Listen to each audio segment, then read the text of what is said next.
बिस्मिल्लाहिर्रहमानिर्रहीम। बेटा आज हम लोग जो है एप्लीकेशंस को डिस्कस करेंगे law of conservation of momentum की। लिहाजा नेक्स्ट पॉइंट हमारा applications of law of conservation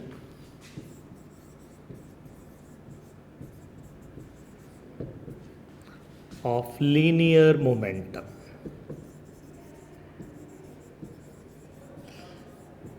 कि लीनियर मोमेंटम की बेस पे हम कौन कौन से फिजिकल फेनोमेना एक्सप्लेन कर सकते हैं।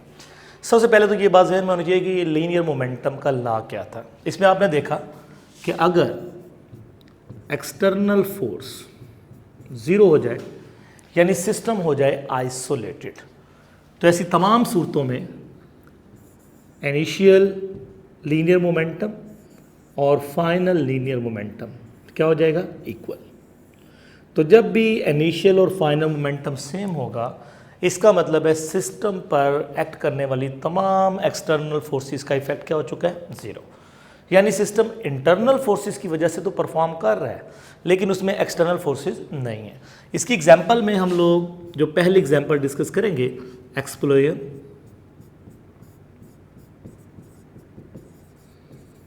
ऑफ शेल और atomic bomb.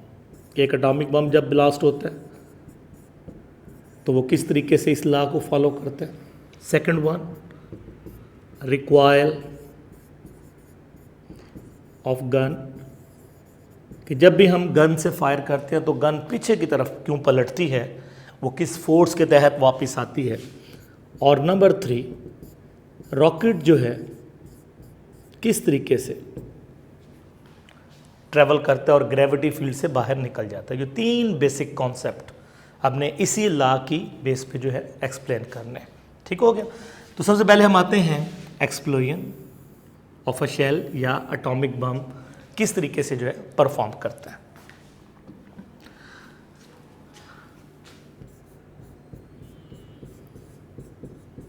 Explosion of shell, for example हमारे पास जो है एक एटॉमिक बम है जिसके अंदर नंबर ऑफ पार्टिकल्स हैं और ये तमाम के तमाम particle initially before blasting rest हालत में, इन तमाम की इनिशियल वेलोसिटियाँ u1i 0, u2 0 और u3 भी 0। यानी ब्लास्टिंग से पहले तमाम के तमाम पार्टिकल स्टैटिक हैं, रेस्ट हालत में हैं। लिहाजा अगर हम देखें तो सिस्टम का as a whole initial momentum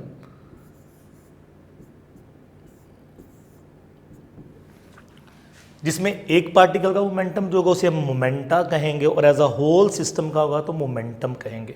ठीक है। इसमें ये मोमेंटम जो है फर्स्ट पार्टिकल की वेलोसिटी, सेकंड पार्टिकल का मास उसकी वेलोसिटी, थर्ड पार्टिकल का मास उसकी वेलोसिटी।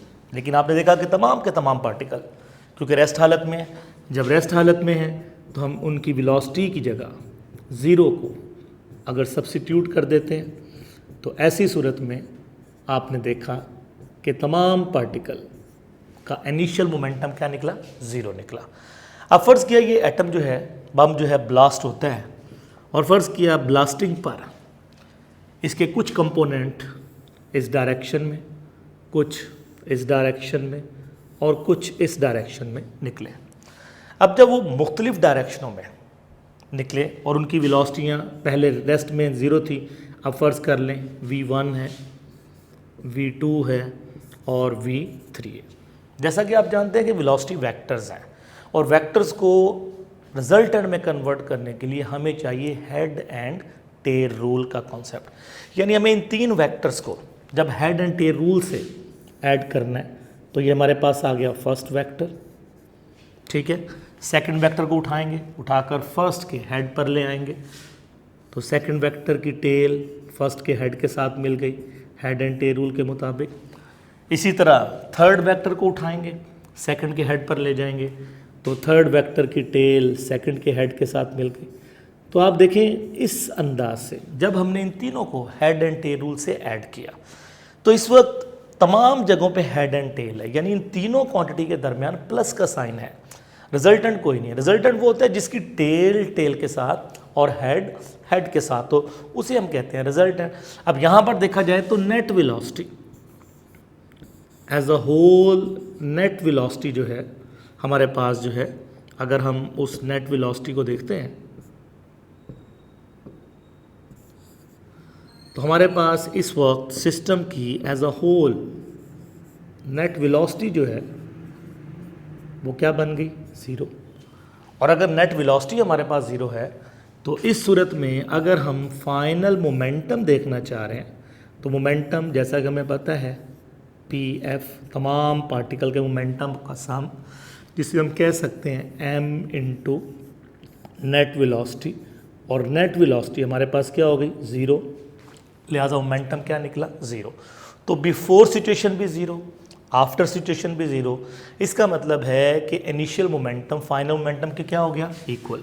और जब भी ऐसा हो जाए कि initial momentum of the system equal to final momentum of the system, इसका मतलब है सिस्टम हमारा आइसोलेटेड है। और सिस्टम आइसोलेट होने का मतलब कि उस पर जो नेट फोर्स है वो क्या है, ज़ीरो। लिहाजा यहाँ पर फर्स्ट हमारे पास एग्जांपल क्लियर हो गई कि law of conservation of momentum को हम किस तरीके से अंडरस्टैंड कर सकते हैं। नेक्स्ट एग्जांपल हम लेते हैं recoil of gun. Recoil of gun के गन से जब फायर किया जाता है तो उस गन के पार्ट्स बैक साइड पे पीछे की तरफ कैसे मूव करते हैं। अब इस सिचुएशन को समझने के लिए फ़र्ज़ किया कि हमारे पास ये एक नाली है, जिस नाली के अंदर जो है हम प्रॉपर बुलेट को रखेंगे, ठीक है, और उसके जो है बिल्कुल लोअर पोर्शन पे हमारे पास गन का पोर्शन, ठीक हो गया। बुलेट अब सपोज के इस जगह पे हमारे पास बुलेट है। बुलेट जो है इनिशियली उसकी वेलोसिटी फ़र्ज़ किया ज़ीरो है, गन या पिस्टल हमारे पास रेस्ट हालत में है, लिहाजा उसकी भी इनिशियल वेलोसिटी फ़र्ज़ किया ज़ीरो है। गन का अपना मैस फ़र्ज़ किया कैपिटल एम है, और फॉर एग्ज़ाम्पल बुलेट का मैस जो है वो स्मॉल एम है, ठीक है। इस वक्त फायर करने से पहले अगर हम इनिशियल मोमेंटम की तरफ आते हैं तो इनिशियल मोमेंटम में mass of bullet, velocity of bullet plus mass of pistol या गन, वेलोसिटी ऑफ पिस्टल या गन। लेकिन दोनों क्योंकि रेस्ट हालत में, जब रेस्ट हालत में है तो इनकी वेलोसिटियों की जगह हमने पुट कर दी वैल्यू ज़ीरो, जिससे इनिशियल मोमेंटम हमारे पास क्या हो गया, ज़ीरो, ठीक है। अब ज़ाहिर है जैसे ही हम फायर करते हैं यहाँ से इसको प्रेस करते हैं, बुलेट जो है वेलोसिटी v के साथ आगे की तरफ, जबकि गन जो है वेलोसिटी v के साथ एज अ रिएक्शन पीछे की तरफ पलटती है। तो इस वक्त अगर हम फाइनल मोमेंटम की तरफ देखते हैं तो m और v बुलेट का फाइनल मोमेंटम, m और v गन या पिस्टल का फाइनल मोमेंटम। जब इन दोनों इक्वेशंस को हम लॉ के मुताबिक एडजस्ट करते हैं तो according to law of conservation of linear momentum, जब हम लीनियर मोमेंटम के लॉ के मुताबिक initial momentum is equal to final momentum, ठीक है, इस इक्वेशन को एडजस्ट करते हैं तो यहाँ से आप देखते हैं कि हमें जो रिज़ल्ट मिलता है M V plus M capital V is equal to zero. और यहाँ से अगर हम गौर करें तो M V is equal to minus M V, और यहाँ से अगर पिस्टल या गन की स्पीड निकालना चाहें तो minus M V over capital M. अब ये इक्वेशन हमें दो रिजल्ट दे रही है। देखें पिस्टल का मैस क्योंकि ज़्यादा है, कैपिटल एम ज़्यादा है, वेलोसिटी इन्वर्स होने की वजह से क्या हो जाएगी, कम। यानी इस वक्त देखा जाए तो v inversely to capital M है, ठीक है। लेकिन अगर हम बुलेट को देखते हैं उसके मुताबिक यही फार्मूला हमारे पास बनता है v इन्वर्सली स्मॉल है। अगर फ़र्ज़ करें दोनों वेलोसिटियाँ सेम एक ही सूरत में हो सकती थी अगर दोनों मैसेज क्या हो जाते इक्वल। अब डिफरेंट मैसेज हैं लिहाजा वेलोसिटी डिफरेंट होंगी, जिसका मैस कम होगा वो बहुत ज़्यादा होगी, जिसका मैस ज़्यादा है वो बहुत कम। बुलेट बहुत फास्टली निकलेगी जबकि पिस्टल या गन उसके मुकाबले में बहुत स्लो पीछे की तरफ आएगा। लेकिन यहाँ देखा जाए तो एक्शन और रिएक्शन में दोनों फोर्सेस फिर एक दूसरे को क्या कर देंगी, कैंसल। सिस्टम हो जाएगा आइसोलेटेड, और अगर सिस्टम आइसोलेटेड है तो इसका मतलब है लॉ ऑफ कंजर्वेशन मोमेंटम यहाँ पर होल्ड करता है। नेक्स्ट हमारे पास जो थर्ड एप्लीकेशन है वो हमारे पास है जी रॉकेट की, कि रॉकेट को हम किस तरीके से अंडरस्टैंड कर सकते हैं।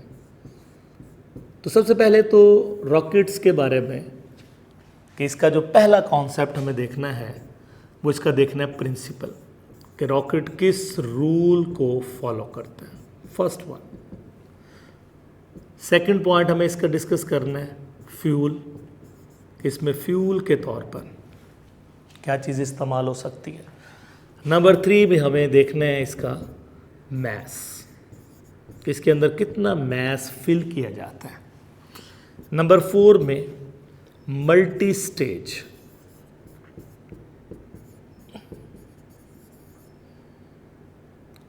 रॉकेट्स क्यों बनाए जाते हैं, उनकी क्या ज़रूरत है। नंबर 5 में हमें देखना है इसका जो है वर्किंग प्रिंसिपल, वर्किंग इसकी देखनी है। उसके बाद हमें डेरिवेशन चाहिए, इसका एक्सेलरेशन वगैरह फाइंड करना है। तो ये हमारे की पॉइंट्स हैं जो रॉकेट में हम डिस्कस करना चाह रहे हैं, ठीक है।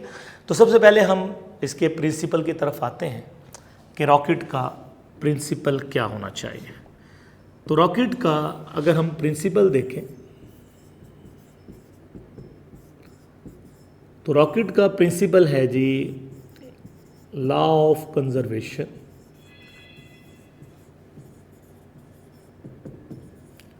ऑफ लीनियर मोमेंटम,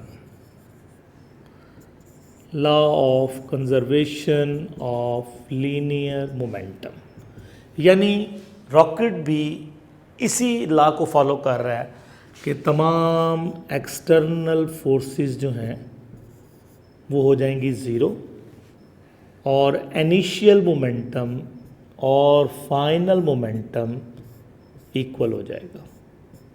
इस लॉ के मुताबिक रॉकेट ने वर्क करना है। नेक्स्ट अगर हम देखें तो इसके फ्यूल की तरफ आते हैं। तो रॉकेट में जो फ्यूल हमने फिल करना है solid and liquid hydrogen,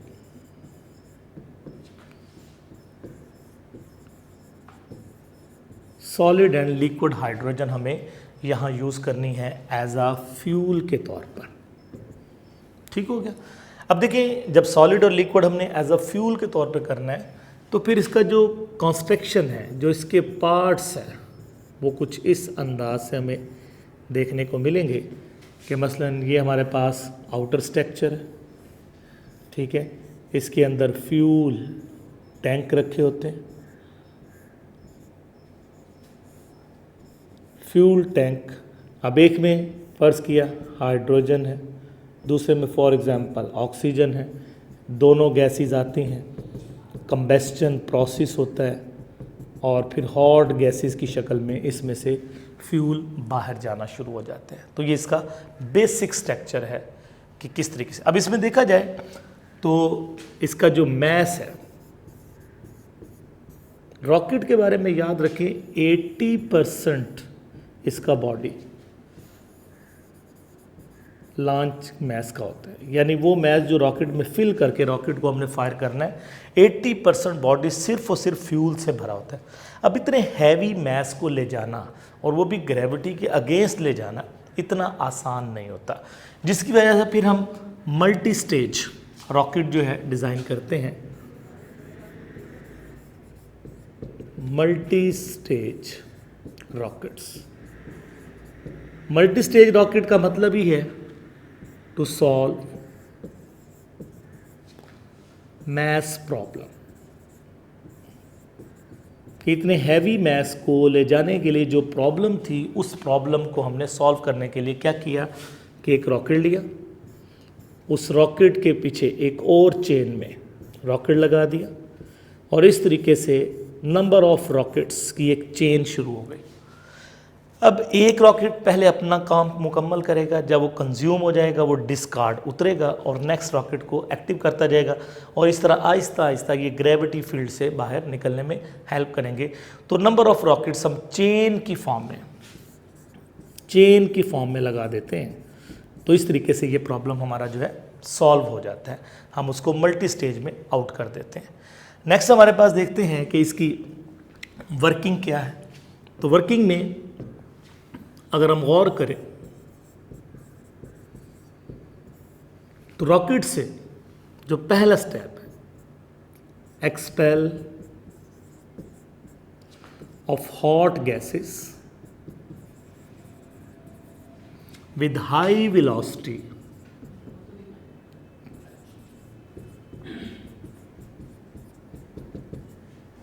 from its rare.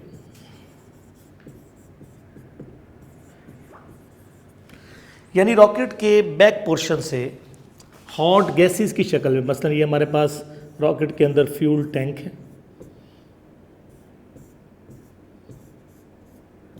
तो यहां से हॉट गैसेस निकल रही हैं।